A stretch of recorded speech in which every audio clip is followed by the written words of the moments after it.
firman Tuhan yang akan kita renungkan pada malam hari ini terambil dari kitab Ayub pasal 42 ayat 1 sampai ayat 6. Kita akan bacakan secara bergantian sampai selesai. Maka jawab Ayub kepada Tuhan,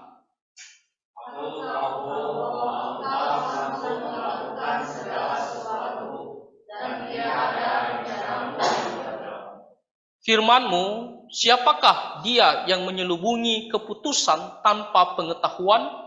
Itulah sebabnya tanpa pengertian aku telah bercerita tentang hal-hal yang sangat ajaib bagiku dan yang tidak kuketahui.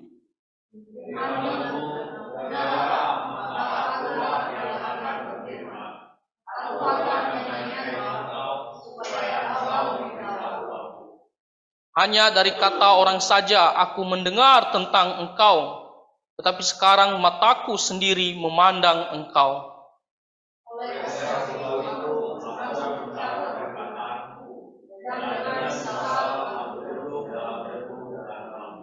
Mari kita berdoa.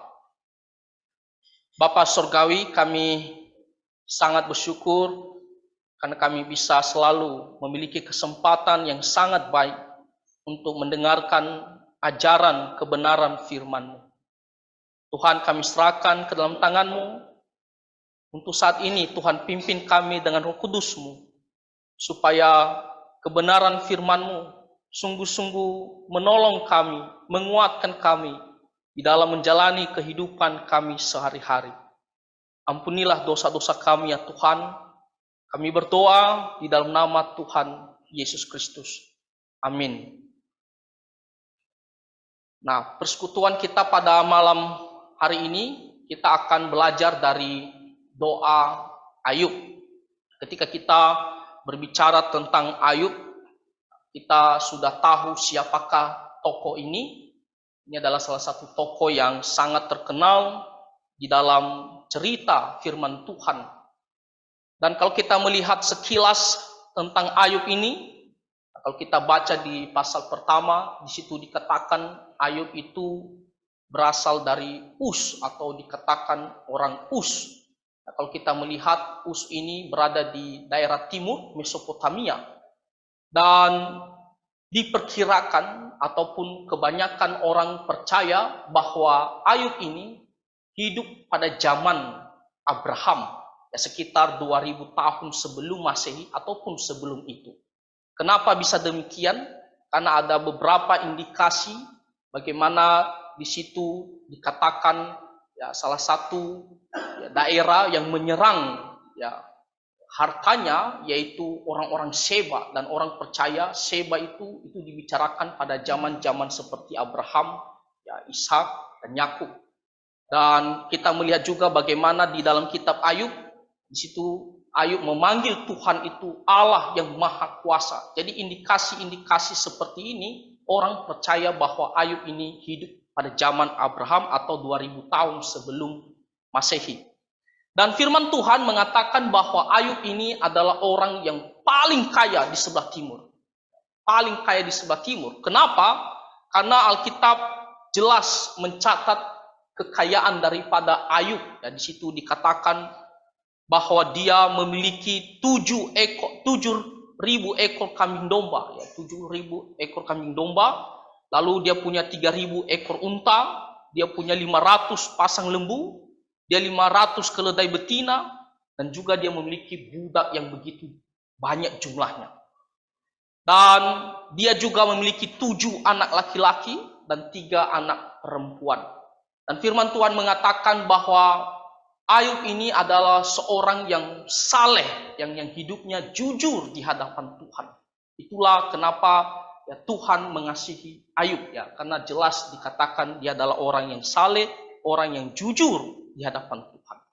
Nah, tetapi kita membaca cerita di pasal pertama dan pasal kedua, ya bagaimana iblis ya dia mencobai Ayub ya atas izin Tuhan. Yang pertama-tama iblis dia mengambil semua harta daripada Ayub atas izin Tuhan. Semua harta tadi yang saya sudah sebutkan hilang dalam waktu sebentar saja. Ada yang dirampok, diserang oleh orang-orang Sheba, ada yang juga disambar oleh api, dan bahkan tidak hanya hartanya yang lenyap. Firman Tuhan mengatakan semua anak-anaknya ketika mereka sedang makan dan minum di rumah anak sulungnya, dikatakan oleh firman Tuhan, tiba-tiba angin yang bertiup yang begitu hebat merobohkan rumah itu sehingga menimpa semua anak-anaknya dan meninggal. Dan ketika informasi diketahui oleh Ayub, bagaimana respon Ayub? Ayub tidak menjadi gila ataupun bunuh diri. Dia sadar bahwa semua yang dia miliki, termasuk anak-anaknya, itu adalah pemberian Tuhan. Dan dia mengatakan satu statement yang sering kita dengar dan sangat-sangat luar biasa. Dia mengatakan bahwa Tuhan yang memberi, Tuhan juga yang mengambil.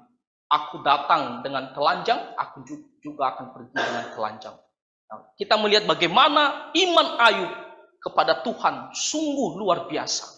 Bahkan ketika nantinya kita melihat iblis kembali mencobai Ayub atas izin Tuhan dengan memberikan penyakit yang benar-benar menyakitkan dirinya. Situ dikatakan dalam firman Tuhan itu penyakit bara yang busuk. Nanti kita bisa cek di internet seperti apa. Dan ini penyakit tidak hanya di bagian tubuhnya tertentu. Firman Tuhan mengatakan mulai dari telapak kakinya sampai kepalanya itu dipenuhi dengan penyakit bara ini. Dan kalau kita baca secara detail tentang Ayub, di situ dia mengatakan dia merasakan begitu sakit, bahkan sampai ke tulang-tulangnya karena penyakit ini. Bayangkan Ayub mengatakan dia tidak bisa tidur tenang setiap malam karena penyakit ini. Dalam titik yang paling rendah ini, bagaimana sikap Ayub?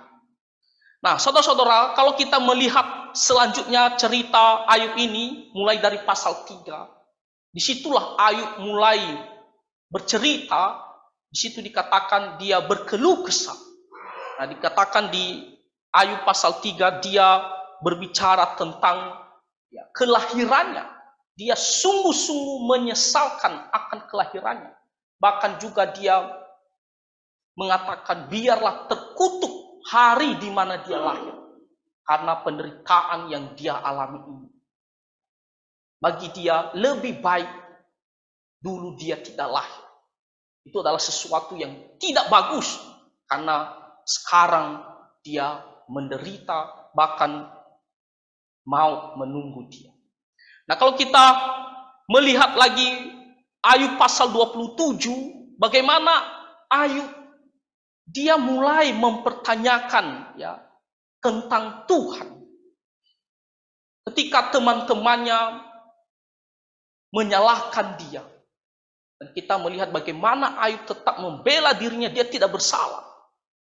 Dan dalam proses penderitaan itu, dia mulai mempertanyakan. Situ di Ayub pasal 27, dia berbicara di mana keadilan Tuhan. Karena dia tidak bersalah.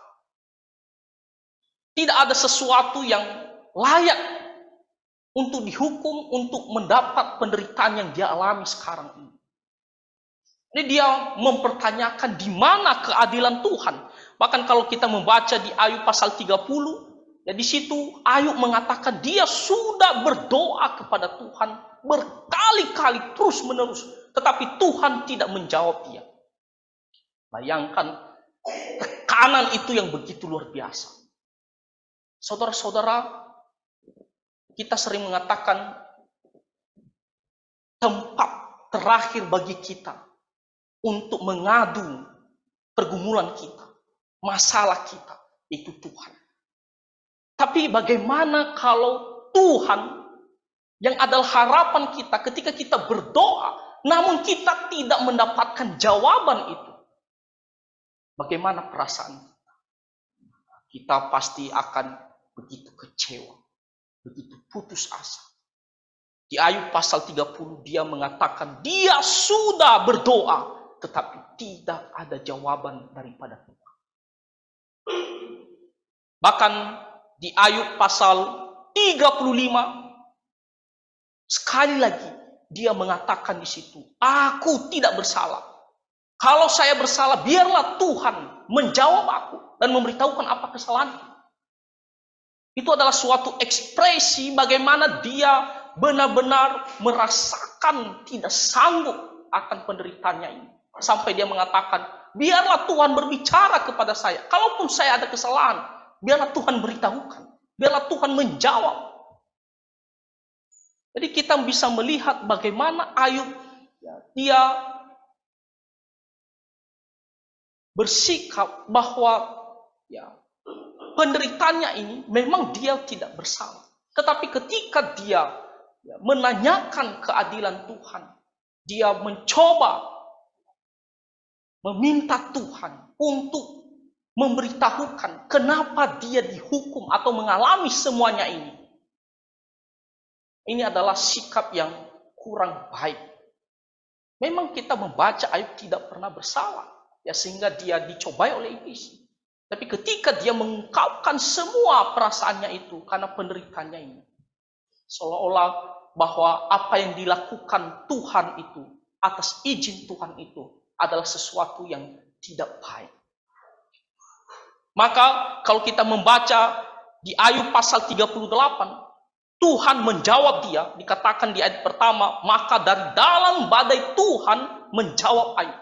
Jadi ada badai pada saat itu, dan Tuhan bersuara kepada Ayub dan berbicara kepada Ayub. Dan di situ Tuhan dia menantang Ayub atas keluhan-keluhannya selama ini. Lihat di ayat yang kedua dan ketiga di situ dikatakan, siapakah dia yang menggelapkan keputusan dengan perkataan-perkataan yang tidak berpengetahuan? Lalu dikatakan, bersiaplah engkau sebagai laki-laki, aku akan menanyai engkau supaya engkau memberitahu aku. Tuhan mau Ayub menjawab semua apa yang dikatakan Tuhan. Kalau kita baca mulai dari ayat 4 sampai selesai, Tuhan mengatakan, di manakah engkau ketika aku meletakkan dasar bumi? Ketika aku menciptakan segala sesuatu? Tahu tidak berapa ukuran-ukuran ini? Atas dasar apa? Coba ceritakan kepada saya. Kalau memang kamu berpengertian, kalau kamu memang berhikmat. Tuhan benar-benar menantang Ayub di sini untuk coba memberitahu kepada Tuhan, di manakah engkau ketika aku meletakkan dasar bumi? Ceritakanlah. Makanya di ayatnya yang ke-42 yang barusan kita baca, itu adalah inti daripada kitab Ayub ini. Bagaimana Ayub menyadari bahwa selama ini dia salah terhadap Tuhan. Ketika dia mencoba berpikir bahwa apa yang terjadi terhadap dirinya sekarang ini, walaupun memang dia tidak salah, tetapi dia selalu mempertanyakan kenapa Tuhan izinkan hal ini, seolah-olah Tuhan bertindak tidak adil. Di pasal 42 ini adalah pasal di mana dia menyadari dan bertobat, dia menyesal. Di sini dikatakan Ayub kepada Tuhan, aku tahu bahwa engkau sanggup melakukan segala sesuatu. Kenapa? Kalau kita membaca tadi pasal 38, bagaimana Tuhan menunjukkan kemahakuasaan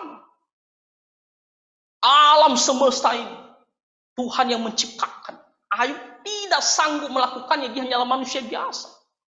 Bagaimana Tuhan merancang semuanya dengan penuh hikmat, dengan penuh bijaksana. Makanya di sini dikatakan Ayub, aku tahu bahwa engkau sanggup melakukan segala sesuatu. Di sini Ayub dia tahu Tuhan kita itu bukanlah manusia biasa yang terbatas kuasa. Dia adalah pencipta kita. Apa yang difirmankannya jadi. Apa yang dilakukannya jadi. Lihat kalimat selanjutnya dikatakan, dan tidak ada rencanamu yang gagal. Apapun yang Tuhan rancang, Tuhan ciptakan, itu penuh hikmat dan pasti akan tergenapi, pasti akan terjadi. Segala yang Tuhan lakukan bukan sembarangan saja, tidak ada maksud, tidak ada tujuan. Ada tujuannya. Di balik itu semua, ada maksud Tuhan yang baik. Walaupun bagi manusia itu adalah sesuatu yang cara yang tidak baik, tidak benar. Tetapi rencana Tuhan pasti akan tergenapi dari semua peristiwa. Makanya Ayub mengatakan, tidak ada rencanamu yang gagal. Jadi secara tidak langsung, Ayub juga menyadari bahwa penderitaan yang dia alami sekarang ini atas izin Tuhan, tetapi di balik itu juga ada maksud yang baik dari Tuhan. Ada rencana Tuhan yang baik. Tuhan tidak biarkan begitu saja, yang dimana ujungnya tidak ada gunanya. Tidak.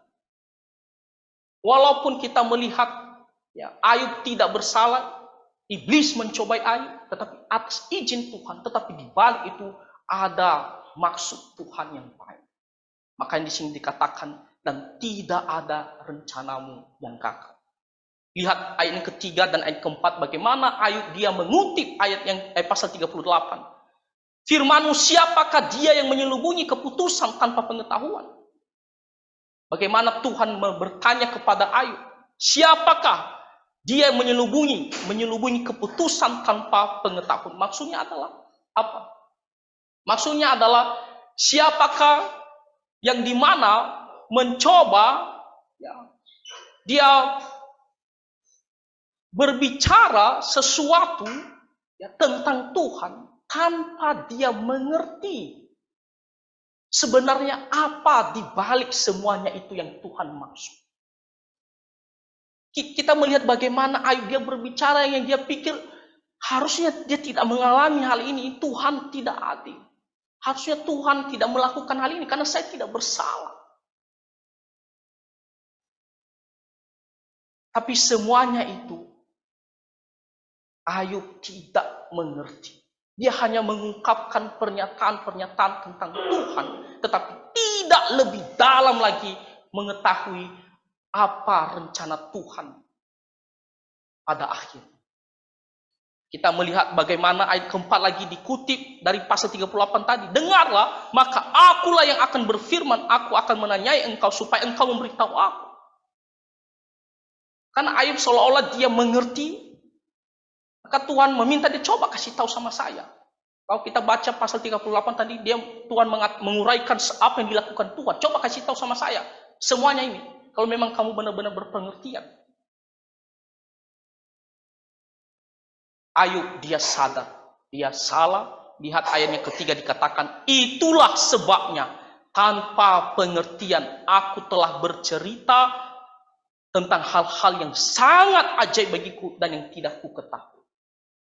Dia sadar sekarang, ternyata dia tanpa mengerti dengan lebih dalam, dengan benar, dia berbicara sesuatu yang dimana tidak sanggup sebagai manusia.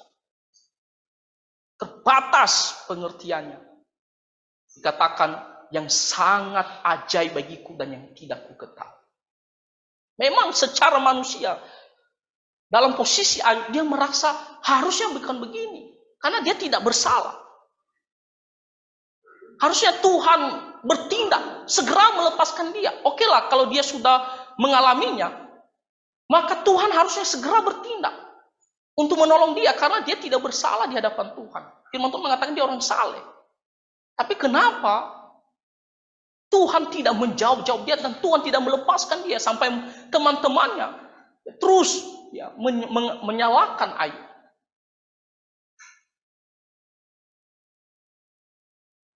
Tetapi kalau kita melihat dalam sisi Tuhan, memang hanya sebatas itu yang dimengerti oleh Ayub. Tapi sekarang Ayub dia tahu bahwa dia sedang bercerita hal-hal yang ajaib yang dia tidak ketahui.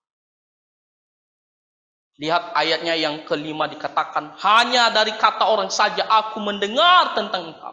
Ya, sebelumnya dia tahu, dia dengar, dia pelajari tentang Tuhan. Tetapi sekarang mataku sendiri memandang engkau. Ketika Tuhan berbicara kepada dia melalui badai, dan di sini dia melihat kemuliaan Tuhan. Jauh daripada apa yang dia dengar selama ini. Dan katakan dia yang keenam, oleh sebab itu aku mencabut perkataanku.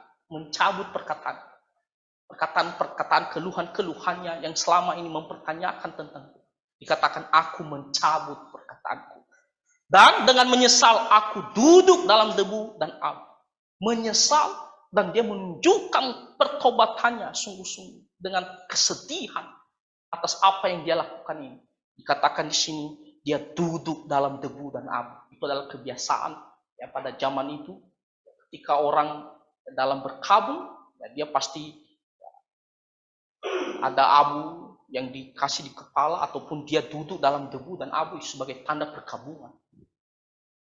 Di sini Ayub dia mengatakan, aku mencabut perkataanku dengan menyesal, aku duduk dalam debu dan abu. Nah, saudara-saudara, di sini kita mempelajari tentang Ayub. Bagaimana penderitaan yang dia alami ini, memang dia tidak bersalah. Tetapi kita melihat bagaimana dia mencoba meminta Tuhan untuk memberikan jawaban kepada dia. Kenapa dia alami hal ini? Harusnya tidak. Dan meminta Tuhan segera menolong dia. Tetapi Tuhan belum menjawab dia. Seolah-olah dia mempertanyakan keadilan Tuhan. Tetapi di sini kita diajarkan bahwa apa yang dialami oleh Ayub itu memang secara manusia itu menyakitkan. Dan Ayub merasa dia tidak layak untuk mendapatkan hal ini. Mengalami hal ini. Tetapi kita diajarkan bahwa di balik penderitaan itu ada maksud Tuhan. Ada rencana Tuhan yang baik. Tuhan mengizinkan iblis mencobai Ayub. Bukan tanpa maksud Tuhan. Satu sisi Tuhan ada maksud. Untuk menjadi kesaksian. Bagaimana Ayub dia setia kepada Tuhan.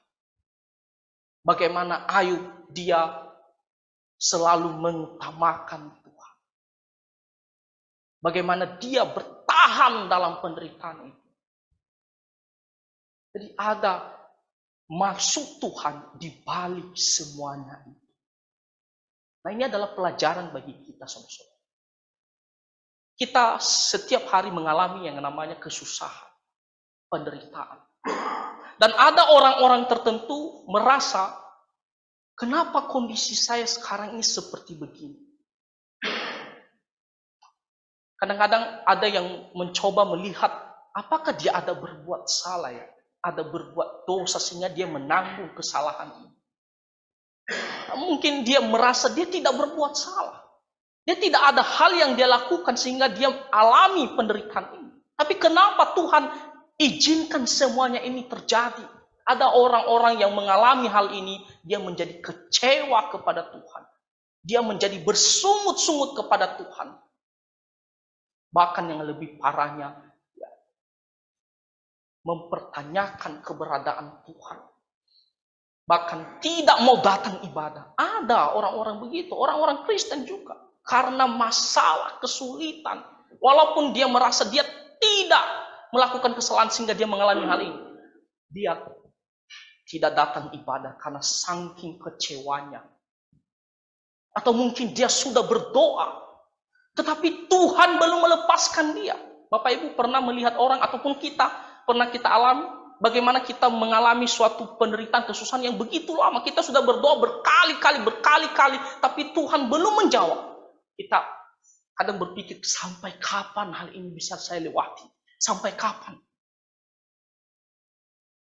Bahkan tidak sedikit orang mengatakan, mending sudahlah, kalau bisa Tuhan cepat-cepat angkat saya ke surga. Biar saya tenang sudah. Sampai kapan hal ini bisa berlalu. Kita sudah berdoa, tapi kita belum dilepaskan ataupun kita belum mendapatkan jawaban. Nah, kita tidak boleh mengerti semua yang kita alami hal ini. Kita pikirkan semua yang kita alami ini hanya dengan sisi kita saja. Sisi kita sebagai manusia harusnya tidak kita alami. Harusnya Tuhan cepat-cepat lepaskan kita.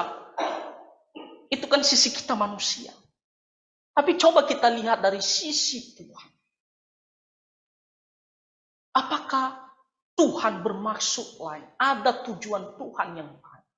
Sehingga kita diizinkan untuk terus menjalani hal itu. Kita tetap sabar, bertahan, menjalani hal itu. Walaupun kita sudah berdoa, berusaha. Tidak hanya berdoa, kita sudah berusaha mungkin. Tapi kita belum lepas dari kesulitan itu. Jangan hanya kita mengerti semua ini dalam satu sisi kita saja. Akhirnya yang membuat kita komplain terus. Tapi mari kita lihat lebih jauh. Ya sudah, mungkin Tuhan ya belum jawab saya sekarang ini. Mungkin saya harus dengan tabah jalani, dengan tekun di dalam Tuhan. Dan saya dengan rela jalani. Ya sesuai dengan waktunya Tuhan, belas kasihan Tuhan. Ya nanti saya bisa dilepaskan dari semua masalah.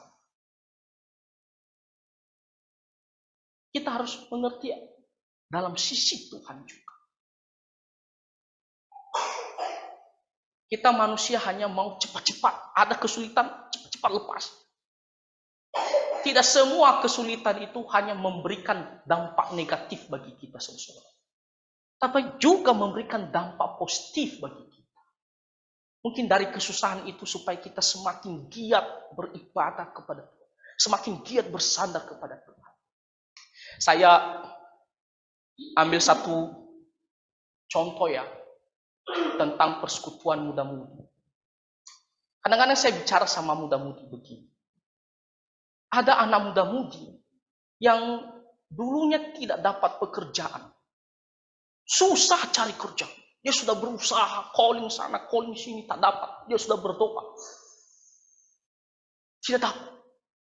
Dia bergumul sekali, dia susah. Tapi orang ini, dia rajin terus ibadah, rajin terus persekutuan. Rajin terus datang, doakan. Tapi kita melihat, ketika orang ini sudah dapat pekerjaan, ada satu anak muda-mudi sampai datang ke rumah, karena dia sudah lewat masuk PT, dia datang ke rumah saya di Piai. Walaupun saya sudah dapat pekerjaan, puji Tuhan, saya akan berkomitmen tetap rajin persekutuan. Tapi ketika sudah dapat pekerjaan, sudah lepas dari kesulitan, apa yang terjadi? Sudah tidak ingat persekutuan lagi. Itu kan kita melihat bagaimana ada sisi yang baik juga. Ketika kita dalam kesusahan, ya sisi yang baik setidaknya kita mencari Tuhan. Dekat dengan Tuhan. Jadi tidak semua kesusahan yang kita alami itu hanya kita pikirkan dampak negatif. Kecuali kalau memang kita kesusahan karena kesalahan kita sendiri. Itu pun, kalau memang itu kesalahan kita sendiri, ya sudah, kita dengan rela jalani, kita berubah, kita berdoa, kita jalani dengan bersabar dan tekun bersandar tidak kepada Tuhan. Kalaupun itu kesalahan kita. Jadi maksud saya adalah tidak semua penderitaan itu kita hanya datang komplain, merasa harusnya begini. Kadang orang mengatakan, seperti kita yang ngatur Tuhan. Kita mau sesuai dengan keinginan kita. Kata Ayub sama istrinya, kamu hanya mau terima enak-enaknya saja dari Tuhan, tapi hal yang tidak baik kamu tidak mau terima. Kita kan manusia seperti begitu.